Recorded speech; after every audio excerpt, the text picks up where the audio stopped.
Hello everyone, welcome to my channel Anonymous World. I hope you are doing well. So recently I applied in giveaway of Junior Penetration Tester PT1 certification by TryHackMe and I was fortunate enough to get this opportunity. So for the preparation of this exam, they have also given a recommended learning path for this, which includes pre-security, cybersecurity 101, Junior Penetration Tester, Web Fundamentals, Windows PrepSec, OAuth Top 10 2021, Linux PrepSec, lateral movement pivoting, credential harvesting, and so on. Okay, so I will be starting from the beginning. So for the pre-security part, I have already completed this path. So cybersecurity 101, haven't completed this path completely. So I will be starting from here and I will try to cover as many as rooms I can, of course, without flags. So let's see, I have already completed Office's intro and defensive security intro. So nothing was there. So let's go to the search skills. And for today's video, I'll be going through this particular room. So it's an easy room named cybersecurity skills, part of cybersecurity 101 learning path. Let's see what's given here. So a quick Google search for learn cybersecurity returned around 600 million hits, while a search for learn hacking returned more than double that number. The number might have grown even further when you go through this room, of course.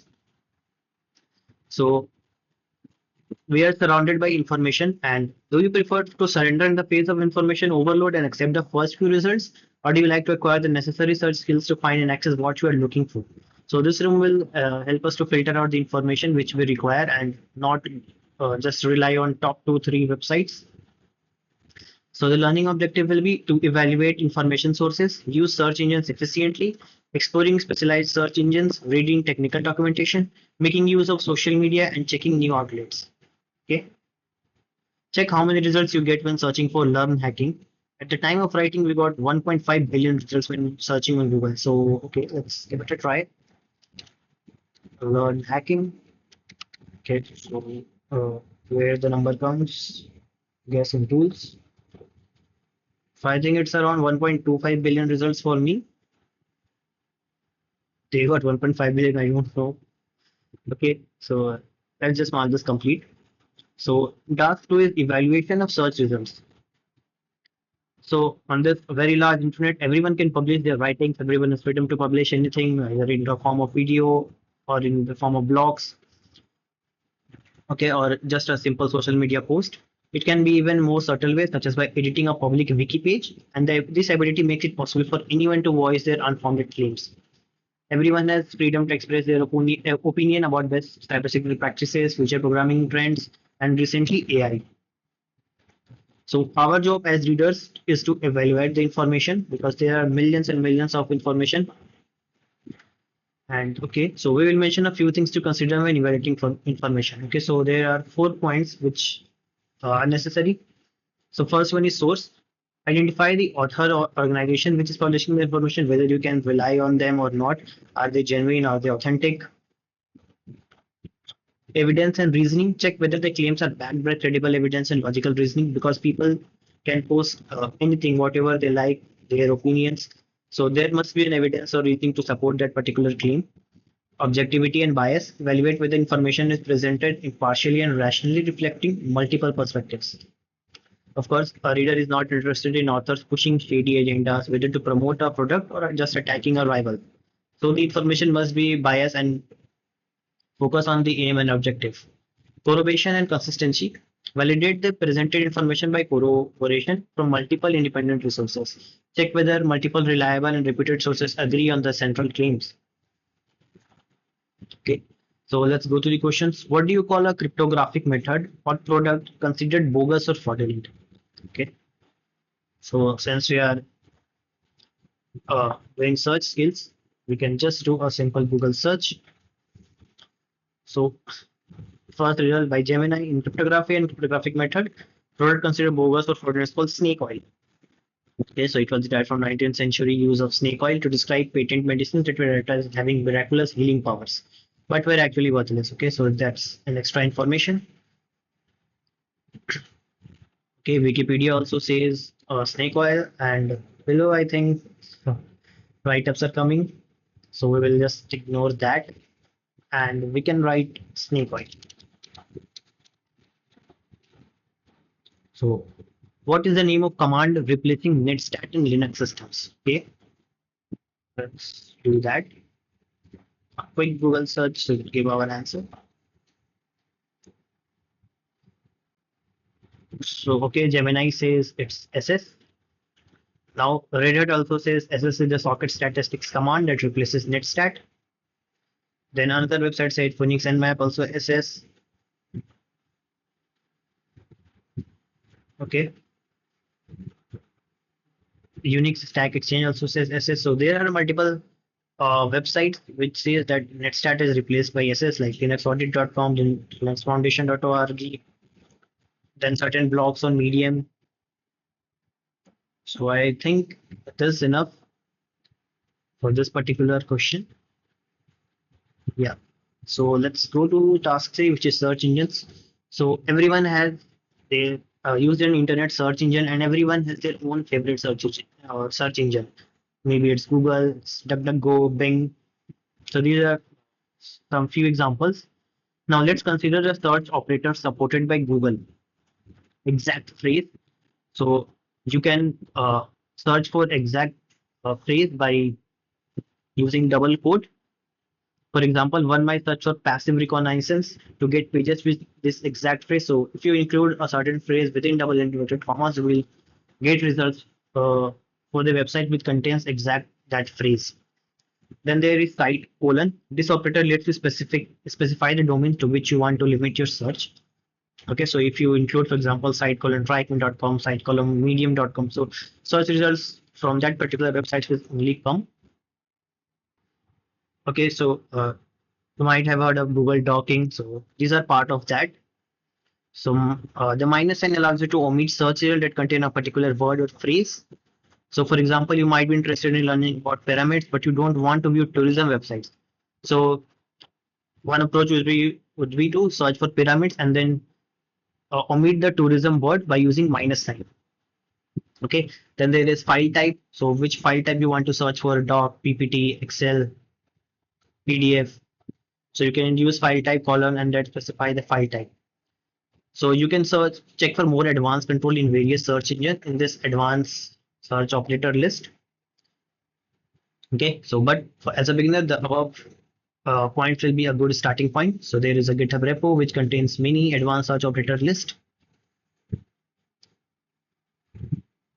Let's go ahead. So how would you limit your Google search to PDF files containing the term cyber warfare report? Okay, so for file type, we use file type command, then colon, and here we want PDF file, so we will write PDF, and then we will write our phrase, what we need, cyber warfare reporting. Yeah. So what phrase does the Linux command SS stand for? We just saw that while searching for netstat replacement, it was something software statistics. Stat things well. Okay, yeah, this is correct. Now let's go to task 4, which is specialized search engines.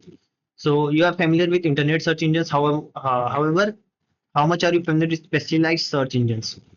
So example of one specialized search engine is Shodan. So Shodan is a search engine for device connected to internet. So when you can search for a particular IP or particular web server, and you will get details of that particular search. So it allows you to search for specific types and versions of servers, networking equipment, industrial control systems, and IoT devices. So for example, to find the answer, if you want to search for servers running Apache 2.4.1 and their distribution, like in which countries, how many servers are running Apache 2.4.1, which are public, of course. So to find the answer, you can search for Apache 2.4.1, which will return the list of servers with the string Apache 2.4.1 in their headers. Okay, so there is one search page example link is given where you can search for more examples. Then another one is census. So it is similar to Shodan, but Shodan focuses on internet connected devices and systems. But on the other hand, census focuses on internet connected hosts, websites, certificates, and other internet assets.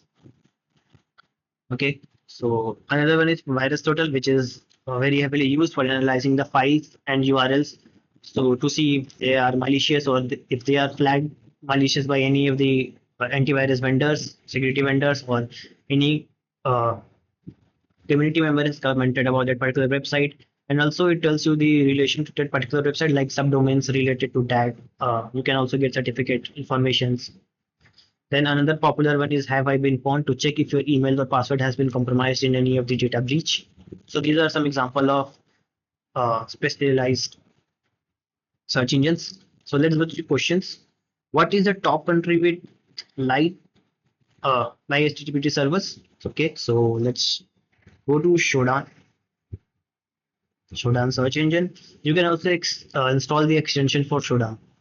So let's search for, okay.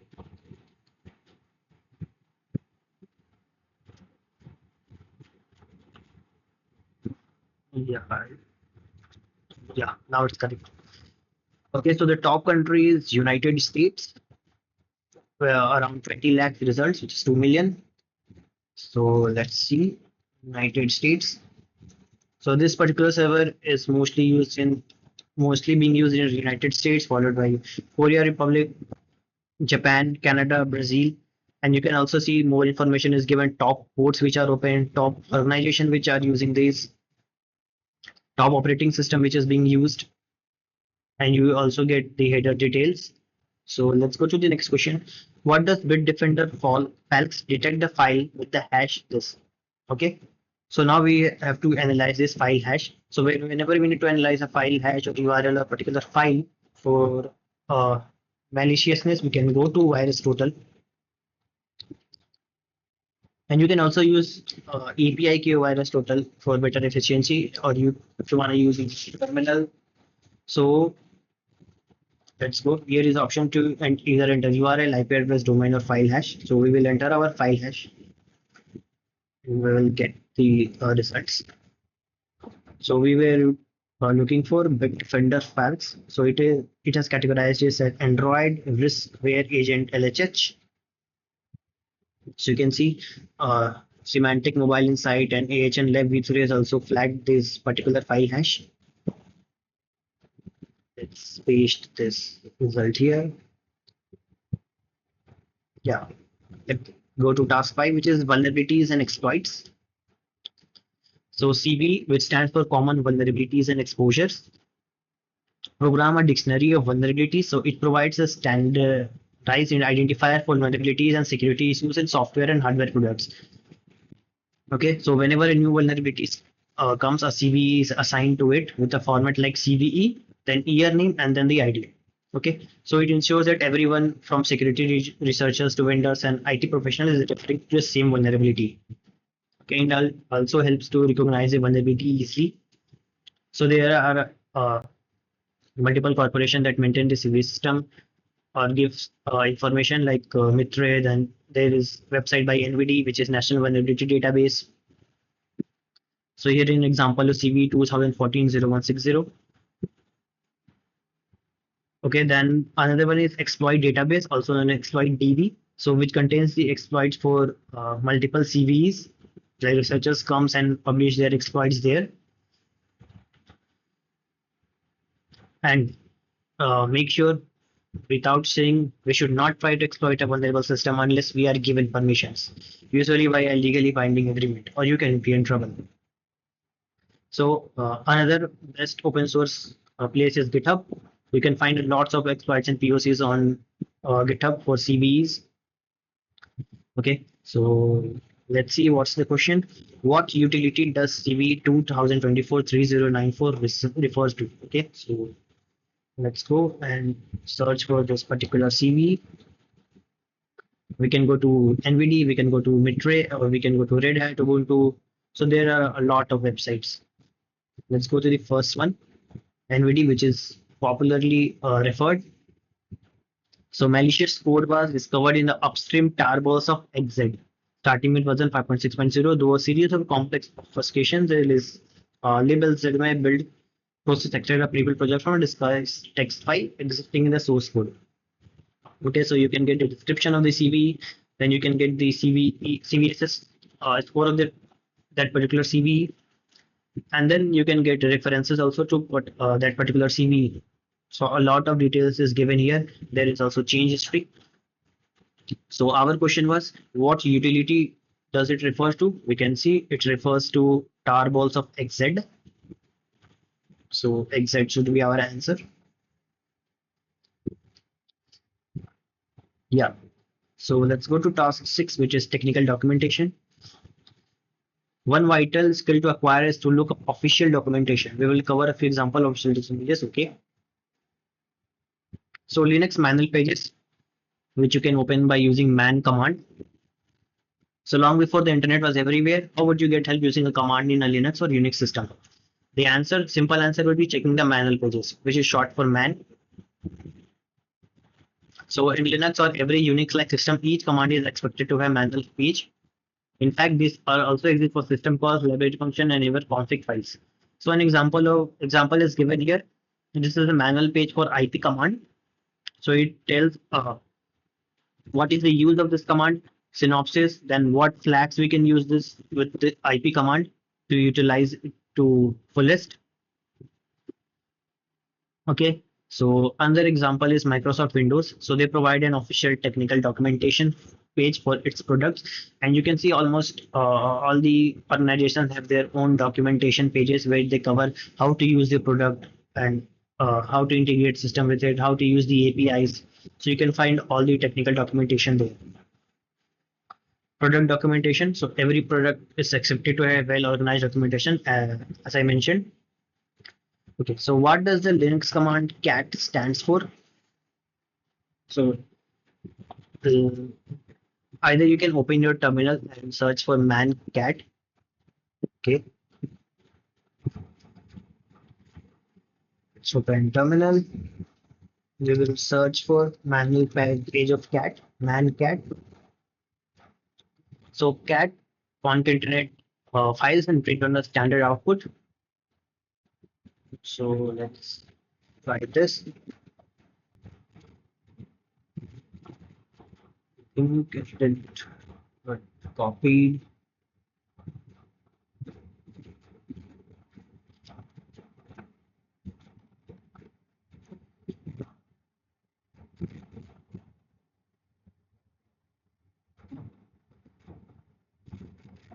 Yeah. So next one is, what is the netstat parameter in MS Windows that displays the executable associated with each active connection and listening port? Let's search for netstat.